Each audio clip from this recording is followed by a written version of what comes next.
हाँ तो भाई पागलों की सरकार के इस एपिसोड में हम ये पोस्ट समर्पित कर रहे हैं पब्लिक सेक्टर बैंक और के एम्प्लॉय और नए पीएलआई सिस्टम पीएलआई स्कीम पर, जिसमें हमारे पापा जी डॉक्टर कैलाश नाथ चतुर्वेदी जो कि एक साइकोलॉजिस्ट हैं, जो कि बहुत सारे सीनियर बैंकर्स का इलाज कर चुके हैं, स्केल 6 एंड अबव ना पापा, हाँ ना। बहुत सारे लोग इनसे बात करते हैं, वो लोग भी बीमार हैं। तो पापा जी आप बताएं कि ये नई सिस्टम जो पीएलआई सिस्टम है इसके बारे में आपका क्या कहना है?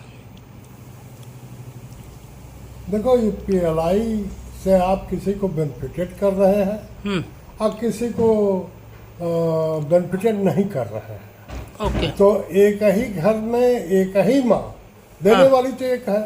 हाँ। और एक का दुलरुआ बच्चा हो गया जिसको आपने पीएलआई दिया, दूसरा निग्लेक्टेड बच्चा हुआ जिसको आपने नहीं दिया।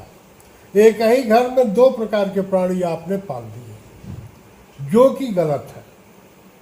जिसको नहीं मिला उसके में क्या कहते हैं कि ये भावना आ गई कि हम बेकार हैं। आपने उसको बेकार घोषित कर दिया पीएलआई न दे करके।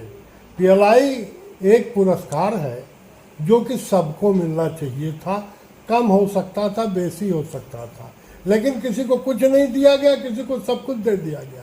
तो ये दुलरुआ तो आपके दुलरुए हैं, ये आपका भला नहीं करेंगे। और ये जो है दूसरे जिसको आपने निगलेक्ट कर दिया, ये तो नुकसान करेंगे।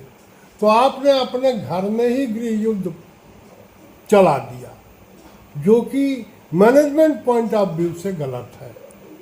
मैनेजमेंट कहता है कि सबका साथ सबका विकास होना चाहिए, और अगर सबका विकास नहीं हो रहा है इसका मतलब आपका मैनेजमेंट गड़बड़ है। तो आप अपनी गड़बड़ी को न सुधार करके और बढ़ा दिए। पीएलआई आपने नहीं दिया, आपने एक आग ऐसी लगा दिया जो कि पूरा का पूरा इंडस्ट्री को जला देगा एक दिन। क्योंकि नुकसान करने वाला हर एक समाज में एक ही आदमी होता है जिसको नेता कहा जाता है। वो बना भी सकता है, बिगाड़ भी सकता है। तो दोनों प्रकार का नेता भी आपने पाल दिया, गुंडा भी आपने पाल दिया। अब दोनों की लड़ाई में कितनी प्रजा मरेगी इसका कोई हिसाब नहीं है। आप इसका भुगतान आज नहीं, 2 साल बाद देखेंगे कि आपकी इंडस्ट्री जो है फ्लॉप इंडस्ट्री में आ जाएगी।